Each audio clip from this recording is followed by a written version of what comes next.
Ebola, SARS, malaria. Thoughts that might have you rushing out to purchase face masks or stock up on household supplies. Most certainly, they have us questioning how quickly and effectively the CDC can respond to emerging threats. Even though the agency's very first focus was battling the spread of malaria by killing mosquitoes, they have greatly expanded their focus to include many other public health issues. With the recent emergence of the new coronavirus, this pandemic is definitely a major concern for the CDC right now. But there are numerous ways they work to protect public health. And today I'd like to share with you a few others, such as their fight against global pandemics, advocating for safer and healthier behaviors in our community, or confronting some of our nation's greatest causes of death and chronic disease. First of all, with increasing fears due to the newest growing pandemic, you should know. The CDC is working aggressively to protect and prepare our communities in response to the recent outbreak of COVID 19. However, in order to protect our public health here in the U.S., it's paramount that the CDC works continuously worldwide to prevent and control spreading. In fact, according to the CDC, their mission of CDC 24/7 is their promise to the nation to protect people from threats to our health and safety worldwide by eliminating disease through prevention and working to quickly control pandemics. As we're so interconnected with other countries, the CDC must monitor global health and address diseases all over the world, since in just 36 hours, a disease can be transported to any major city. According to Dr. Jordan Tapero, Senior Advisor for Global Health, their experts monitor 30 to 40 disease outbreaks every day through the use of their high-tech laboratories. They have 10 global disease detection centers stationed around the world and nearly 400 facilities. Dr. Hamid Jafari, Principal Deputy Director, states, because CDC staff can't be everywhere all the time, it's necessary to work hand in hand with other countries to prepare for a quick response by training a workforce for global health. The CDC also has a division of foodborne, waterborne, and environmental disease, and through their numerous surveillance and data systems, they're able to track and monitor events reported through state and local health agencies.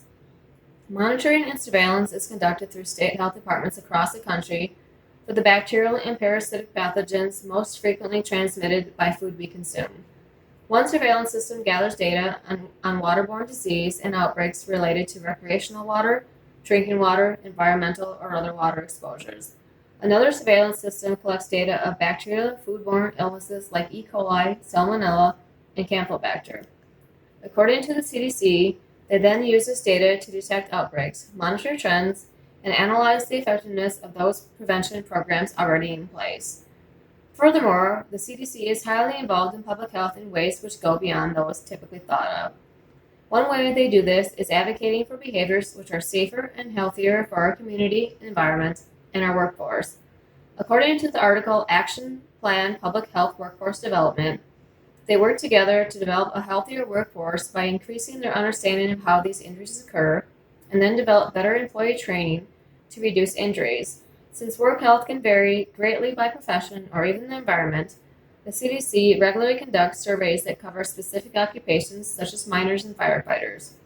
Another way they protect our communities and environment is working together with the FDA to create effective regulations on the tobacco industry with regard to manufacturing, distribution, and how these products are marketed.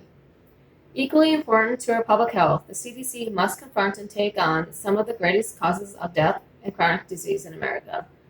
Through the National Center for Chronic Disease and Prevention and Health Promotion, there are a number of approaches they utilize to do this. First, they have a number of surveillance systems with the capability to collect data on chronic disease and risk factors, which epidemiologists use to better understand how these chronic diseases affect us. Information is gathered through various sources such as birth and death certificates, cancer registries, and behavioral risk factor surveys. Second, they track and monitor current policies in place which have an effect on chronic diseases, such as having smoke-free air, increased accessibility to healthy foods, community water fluoridation, or even increasing the cost of products which are unhealthy for us, such as alcohol, tobacco, or high-calorie but low-nutrition foods. Another way they monitor chronic disease risk factors is by measuring social and environmental factors that influence health, such as how many fast food restaurants are located in lower income areas, and is the community designed to promote healthier lifestyles through the provision of walking or biking paths. They also work together with the government to ban things that increase our use, interests, and unhealthy habits such as vaping and flavored cigarettes. To summarize, the CDC has many functions often thought of, like working to prevent epidemics and the spread of disease, but they also monitor and develop policies for protection from environmental and workplace hazards, work to promote behaviors which are healthier, and decrease our risk for chronic disease and death. Yes, the world will add another pandemic, the COVID 19, to the growing list of infectious diseases our nation has had to battle.